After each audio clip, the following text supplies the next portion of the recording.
القدیم من الشیطان الرجیم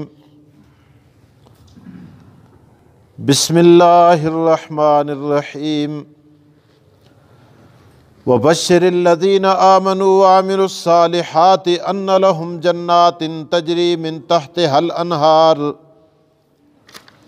كلما رزقوا منها من ثمرة رزقا قالوا هذا الذي رزقنا من قبل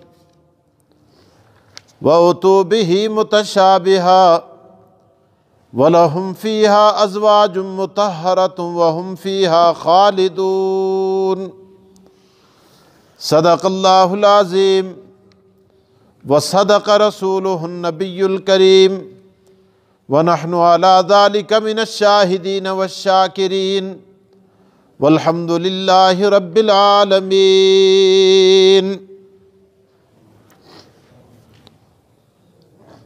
وبشر الذین آمنوا، خوشخبری دیجئے ایمان والوں کو، وعملوا الصالحات اور نیک اعمال کرنے والوں کو، ان لہم جنات، بے شک ان کے لیے ایسے باغات ہیں، تجری من تحتها الانہار، کہ جن کے نیچے نہریں جاری ہیں، کلما رزقوا منہا من ثمرۃ، جب کبھی انہیں دیا جاتا اس سے کوئی پھل، رزقاً کھانے کو، قالوا ھذا الذی رزقنا من قبل،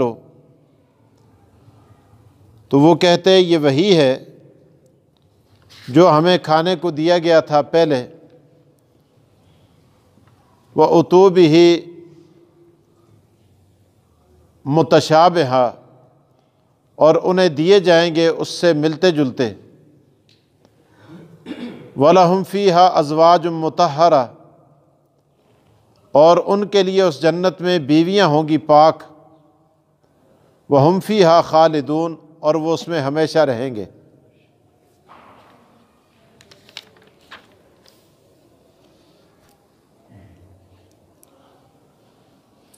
قرآن کریم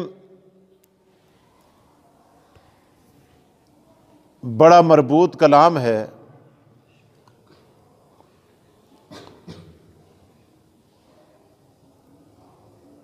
ما بعد کا ما قبل کے ساتھ ایک ربط، جوڑ اور تعلق ہوتا ہے، آیات کا آیات کے ساتھ، سورتوں کا سورتوں کے ساتھ، رکوع کا رکوع کے ساتھ، مضامین کا مضامین کے ساتھ۔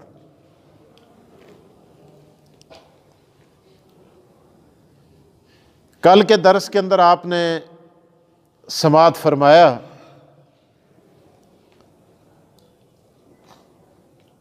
اللہ تعالیٰ نے ارشاد فرمایا، قرآن کریم کے اندر اگر انہیں کوئی شک ہے تو قرآن جیسا قرآن بنا کر لے آئے، اور پھر آخر میں ارشاد فرمایا ایسا نہ کر سکتے ہیں نہ کر سکیں گے تو فاتقوا النار التی وقودها الناس والحجارہ اعدت للکافرین، تو ایسی آگ سے بچیں، اپنے آپ کو بچائیں کہ جس کا ایندھن لوگ اور پتھر ہوں گے۔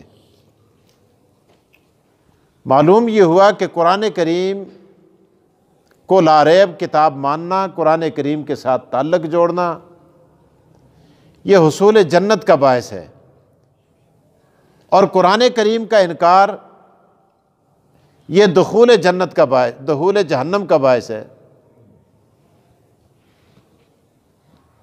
اب اللہ تعالیٰ نے جس طرح کافروں کے لیے ارشاد فرمایا تھا کہ اعدت للکافرین، کہ کافروں کے لیے ایسی آگ تیار کی گئی ہے جس کا ایندھن لوگ اور پتھر ہوں گے، اب آگے ضروری تھا کہ ایمان والوں کے لیے اللہ نے جنت کے اندر جو کچھ تیار کیا اس کا تذکرہ بھی کیا جاتا. تو اللہ نے فرمایا وَبَشِّرِ الَّذِينَ آمَنُوا وَعَمِلُوا الصَّالِحَاتِ. بشر یہ امر کا صیغہ ہے.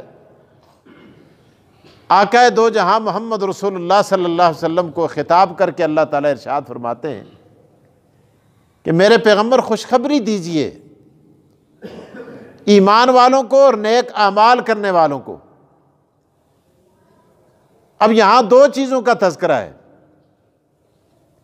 پہلے ذکر کیا ایمان کا، خوشخبری دیجئے ایمان والوں کو، کیونکہ مومن کی پہلی صفت یہ ہے یؤمنون بالغیب. سابقہ دروس کے اندر آپ نے سنا، سماعت فرمایا یؤمنون بالغیب.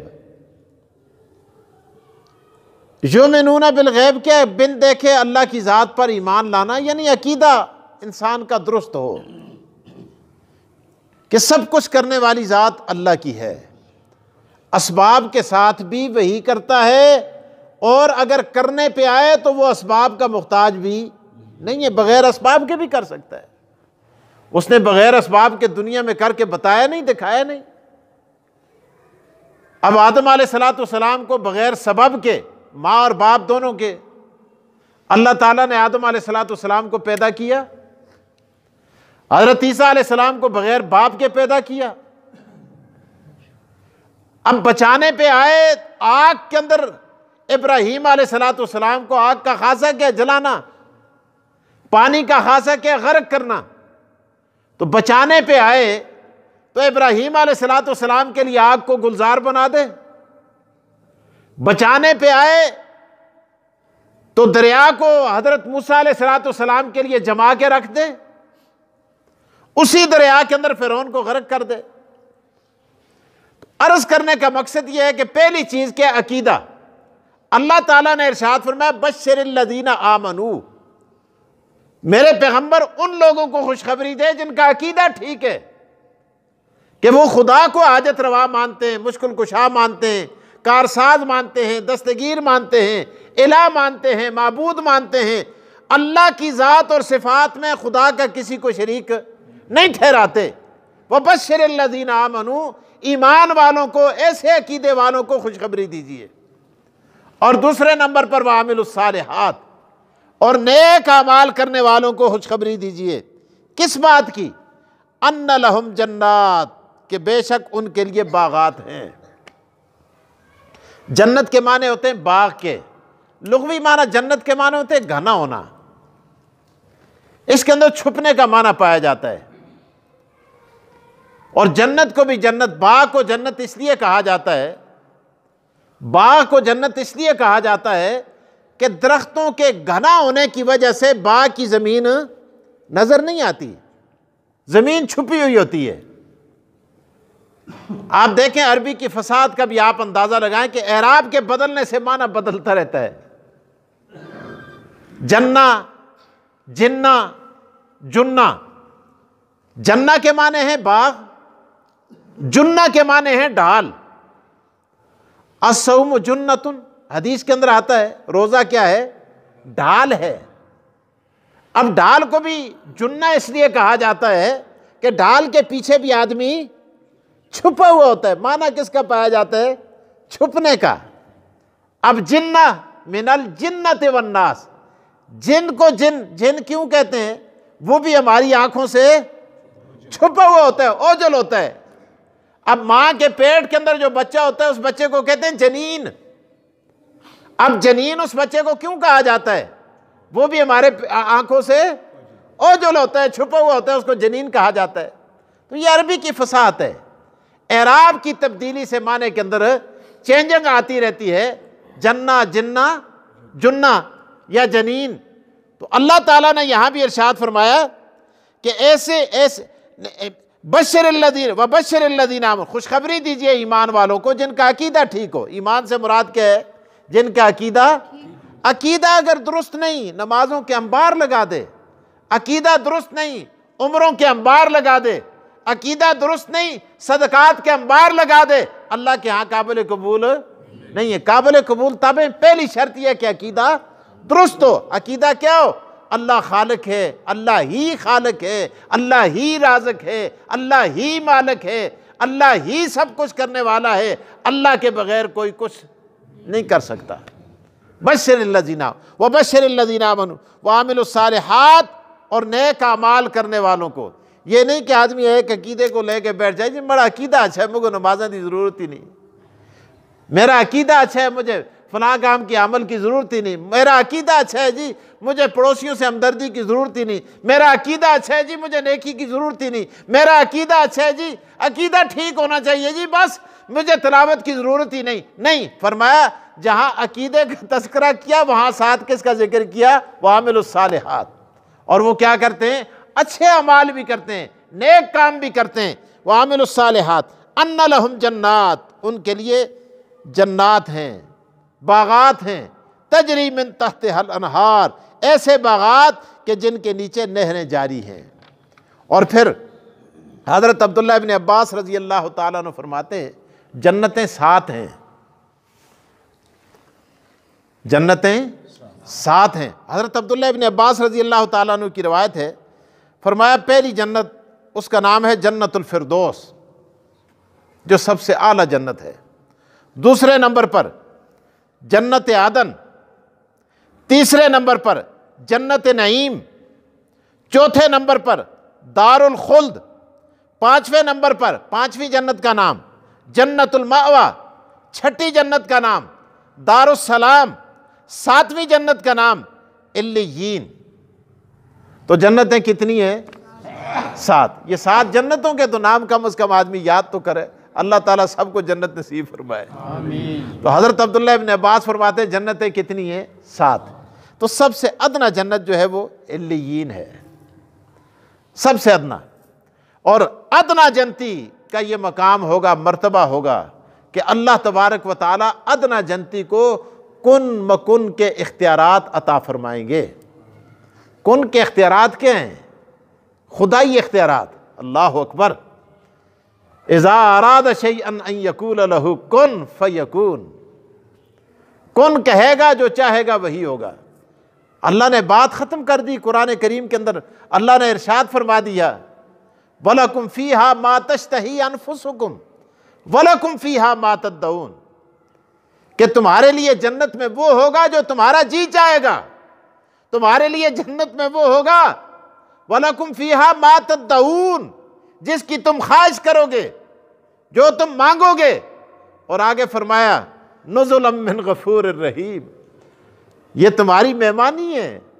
دنیا میں تم نے اپنی خواہشات کو پامال کیا، اپنی ساری کی ساری چیزوں کو پامال کیا، آرام کو قربان کیا، اللہ کی عبادت کرتے رہے، نیکیوں کے اندر لگے رہے، تلاوت کرتے رہے، ذکر کرتے رہے، تسبیحات کرتے رہے۔ نزلا من غفور الرحیم، یہ بخشنے والے مہربان کی طرف سے یہ تمہاری مہمانی ہے جنت والوں۔ ادنا جنتی کو اللہ پاک یہ اختیارات عطا فرمائیں گے۔ تو بہرحال تو قرآن کریم کی ان آیات کے اندر اللہ تعالیٰ نے ارشاد فرمایا وبشر الذین آمنوا، خوشخبری دیجیے ان لوگوں کو جو ایمان لائے، وعملوا الصالحات، اور نیک اعمال کیے، ان لہم جنات، کہ ان کے لیے کیا ہیں؟ باغات ہیں، جنتیں ہیں، تجری من تحتہا الانہار، کہ جن کے نیچے نہریں جاری ہوں گی۔ اب باغات ہو، باغ ہو اور باغ کے اندر نہر ہو، کتنا مزہ آتا ہے۔ آپ کتنے فخر سے کہتے ہیں یار میری زمین ہے، زمین کے اندر سے نہر جا رہی ہے، پانی لگتا ہے اس کو، نہری زمین ہے۔ آپ ایسے باغ کے اندر چلے جائیں، ایسی زمین کے اندر بڑا مزہ آتا ہے۔ آج یہ ساری زمینیں یہ قیمتی ہوگی، چھوٹی سی نہر وہاں سے نکلی ہے۔ جنت کے اندر تو اللہ دودھ کی نہریں جاری فرمائیں گے، شہد کی نہریں جاری فرمائیں گے۔ اور پھر یہ بھی حدیث کے اندر آتا ہے، آقا دو جہاں صلی اللہ علیہ وسلم نے فرمایا جنت، لوگ کہتے ہیں جنت، فرمایا یہ بنجر زمین ہے، تمہارے اعمال کے ساتھ وہاں محلات بنتے ہیں، درخت بنتے ہیں، پودے لگتے ہیں، پھر اللہ تعالیٰ اس کو ایک مقام تمہارے اعمال کی وجہ سے اللہ تعالیٰ اس کو عطا۔ جیسے حدیث کے اندر آتا ہے من بنا مسجدن للہ بن اللہ لہ بیتن فی الجنہ، فرمایا جو شخص مسجد بناتا ہے زمین پر، اللہ کا گھر بناتا ہے، اللہ تعالیٰ اس کے لیے جنت میں محل بنا دیتے ہیں۔ اسی طرح آپ تبلیغی جماعت والوں سے سنتے رہتے ہیں کہ جب بھائی سبحان اللہ کہو، کہتے ہیں سبحان اللہ کہو، سبحان اللہ کہو، سبحان اللہ کہنے سے جنت کے اندر ایسا درخت لگ جاتا ہے کہ عربی گھوڑا 500 سال تک اس کے سائے میں دوڑتا رہے، سایہ ختم نہیں ہوتا۔ آپ یہ حدیث تبلیغی جماعت والوں سے سنتے ہیں۔ تو اسی طرح جب آدمی سبحان اللہ کہتا ہے، الحمدللہ کہتا ہے، لا الہ کہتا ہے، تلاوت کرتا ہے، ذکر کرتا ہے، اچھے کام کرتا ہے، اچھی باتیں کرتا ہے، تو اللہ تبارک و تعالیٰ اس کے لیے جنت کے اندر یہ ساری چیزیں تیار کرتے ہیں، اس کے لیے جنت کو سجایا جاتا ہے۔ اور پھر حضور علیہ الصلوۃ والسلام نے یہ بھی ارشاد فرمایا کہ جب روزے دار روزے رکھتے ہیں تو روزے دار کے لیے روزانہ جنت کو آراستہ کیا جاتا ہے، اس کا فرنیچر ٹھیک کیا جاتا ہے، حور و غلمان آ کر اس کے لیے تیاری کرتے ہیں، اس کے غالیچوں کو، اس کے باغیچوں کو وہ سجاتے ہیں اور اس کو فریش کرنے کی کوشش کرتے ہیں۔ تو بہرحال فرمایا ان لہم جنات تجری من تحتہا الانہار، اور آگے فرمایا کلما رزقوا منہا من ثمرۃ رزقا، پھر جنت کے اندر کیا ہوگا؟ فرمایا ہر قسم کے پھل ہوں گے، جب کبھی دیا جائے گا انہیں اس میں سے کھانے کو کوئی پھل، قالوا ھذا الذی رزقنا من قبل، وہ کہیں گے یہ تو وہی مالٹا ہے، وہی موسمی ہے، وہی سیب ہے، یہ تو وہی آم ہے جو ہم دنیا میں دیکھا کرتے تھے۔ فرشتے کہیں گے شکل ان سے ملتی ہے، ذرا ذائقہ چکھ کے دیکھو۔ جب ذائقہ چکھیں گے تو وہ حیران رہ جائیں گے، کہیں گے اوپر سے وہی ہے لیکن اندر سے اور ہے، شکل آم کی ہے لیکن جنت کا پھل ہے، اس کا ذائقہ بڑا عجیب ہے، جنت کا پھل ہے، اس کا ٹیسٹ ہی بڑا عجیب ہے، جنت کی نعمتوں کا ٹیسٹ بڑا عجیب ہوگا، لیکن وہ ہوں گے دنیا کے پھلوں سے ان کی شکلیں ملتی جلتی ہوں گی، رزقنا من قبل۔ اور آگے فرمایا وَأُتُوا بِهِ مُتَشَابِهًا، انہیں دیے جائیں گے ان سے ملتے جلتے۔ اب اس پر بھی بس نہیں، آگے دیکھیں دنیا کے اندر جتنی انسان کے دل بہلانے کی جتنی چیزیں ہیں، اللہ تعالیٰ نے اس کی جنت کے اندر ساری چیزوں کی مثال دی۔ اور آگے اللہ فرماتے ہیں، فرمایا وَلَهُمْ فِيهَا أَزْوَاجٌ، ان کے لیے وہاں بیویاں بھی ہوں گی۔ اور فرمایا دنیا کی جس طرح دنیا کے پھلوں میں اور وہاں کے پھلوں میں فرق تھا، اسی طرح فرمایا دنیا کی بیویوں ازواج میں اور وہاں کی ازواج میں بھی فرق ہوگا۔ وہ کیسی ہوں گی؟ مطہرۃ، وہ پاک ہوں گی۔ فرمایا ہر جنتی جو ہے وہ پاک ہوگا۔ جنت کے اندر آدمی کھائے گا پیے گا لیکن پیشاب پاخانہ نہیں ہوگا، یہ ناک کے اندر جو کچھ آتا ہے ریزش وغیرہ یہ نہیں ہوگی، اسی طرح بدبو نہیں ہوگی، ہر جنتی کے پسینے سے خوشبو آئے گی۔ نبی اکرم صلی اللہ علیہ وسلم کا ارشاد ہے کہ جنت کی عورت اور حور اگر وہ آئے اور اپنا نقاب اٹھا کر دنیا کے اندر ایک سانس لے لے تو پوری دنیا خوشبو سے معطر ہو جائے گی۔ اس لیے فرمایا وَلَهُمْ فِيهَا أَزْوَاجٌ مُطَهَّرَةٌ، دوسرا فرمایا وہ حیض اور نفاس سے بھی پاک ہوں گی۔ اور تیسری بات فرمایا دنیا کے اندر کسی کو کوٹھی ملتی ہے، بنگلہ ملتا ہے، مکان ملتا ہے، خدام ملتے ہیں، نوکر چاکر ملتے ہیں، ملازمت ملتی ہے، آفیسری ملتی ہے، پروٹوکول ملتا ہے، گریڈ ملتا ہے، زندگی ملتی ہے، عیش و عشرت ملتا ہے، آرام ملتا ہے، کاروبار ملتا ہے، لیکن آخر موت آ جاتی ہے نا۔ وہ کسی بادشاہ کو کسی فقیر نے کہا تھا نا، اندر داخل ہوا، اس نے کہا تیرے مکان کے اندر دو نقص ہیں، ایک تو تیرا مکان ہمیشہ نہیں رہے گا، دوسرا مکین بھی ہمیشہ نہیں رہے گا۔ اس نے کہا یہ کیا بات کر دی ہے؟ اس نے کہا مکان بھی ہمیشہ نہیں رہے گا، تیرے مکان نے بھی بوسیدہ ہو جانا ہے اور تو بھی ہمیشہ نہیں رہے گا، یہ دو نقص اس کے اندر ہیں۔ لیکن جنت کا تذکرہ کرنے کے بعد اللہ تعالیٰ ارشاد فرماتے وَهُمْ فِيهَا خَالِدُونَ، جنت بھی ہمیشہ رہے گی، جنتی بھی ہمیشہ رہیں گے۔ تو آپ سنیے دوبارہ میں پھر ترجمہ کیے دیتا ہوں۔ فرمایا وَبَشِّرِ الَّذِينَ آمَنُوا وَعَمِلُوا الصَّالِحَاتِ، اللہ تعالیٰ ارشاد فرماتے ہیں خوشخبری دیجیے ان لوگوں کو جو ایمان لائے، جن کا عقیدہ ٹھیک ہے، وَعَمِلُوا الصَّالِحَاتِ، اور وہ نیک اعمال بھی کرتے ہیں، أَنَّ لَهُمْ جَنَّاتٍ تَجْرِي مِن تَحْتِهَا الْأَنْهَارُ، بے شک ان کے لیے باغات ہیں، ایسے باغات کے جن کے نیچے نہریں جاری ہیں، كُلَّمَا رُزِقُوا مِنْهَا مِنْ ثَمَرَةٍ رِزْقًا قَالُوا هَذَا الَّذِي رُزِقْنَا مِنْ قَبْلُ، اللہ فرماتے ہیں کلما، جب کبھی دیا جاتا ان کو اس سے، من ثمرۃ کوئی پھل، رزقاً کھانے کو، قالوا ھذا الذی رزقنا من قبل، کہتے ہیں یہ تو وہی ہے جو ہمیں پہلے دیا گیا تھا، وَأُتُوا بِهِ مُتَشَابِهًا، وہ ہوں گے انہیں دیے جائیں گے ان سے ملتے جلتے، جس طرح دنیا کے آم تھے شکل بھی ان آموں جیسی، دنیا کے مالٹے تھے شکل بھی دنیا کے مالٹوں جیسی، دنیا کے انگور تھے شکل بھی دنیا کے انگوروں جیسی، شکل بھی دنیا کے کھجوروں جیسی۔ اللہ فرماتے ہیں وَلَهُمْ فِيهَا أَزْوَاجٌ مُطَهَّرَةٌ، وہاں بیویاں بھی ہوں گی، پاک بیویاں، وَهُمْ فِيهَا خَالِدُونَ، اور وہ اس میں جنت میں ہمیشہ ہمیشہ ہمیشہ رہیں گے، وہاں موت نہیں آئے گی بلکہ موت کو موت آ جائے گی۔ اللہ تعالیٰ مجھے اور آپ کو عمل کی توفیق دے۔ وآخر الدعوانا الحمد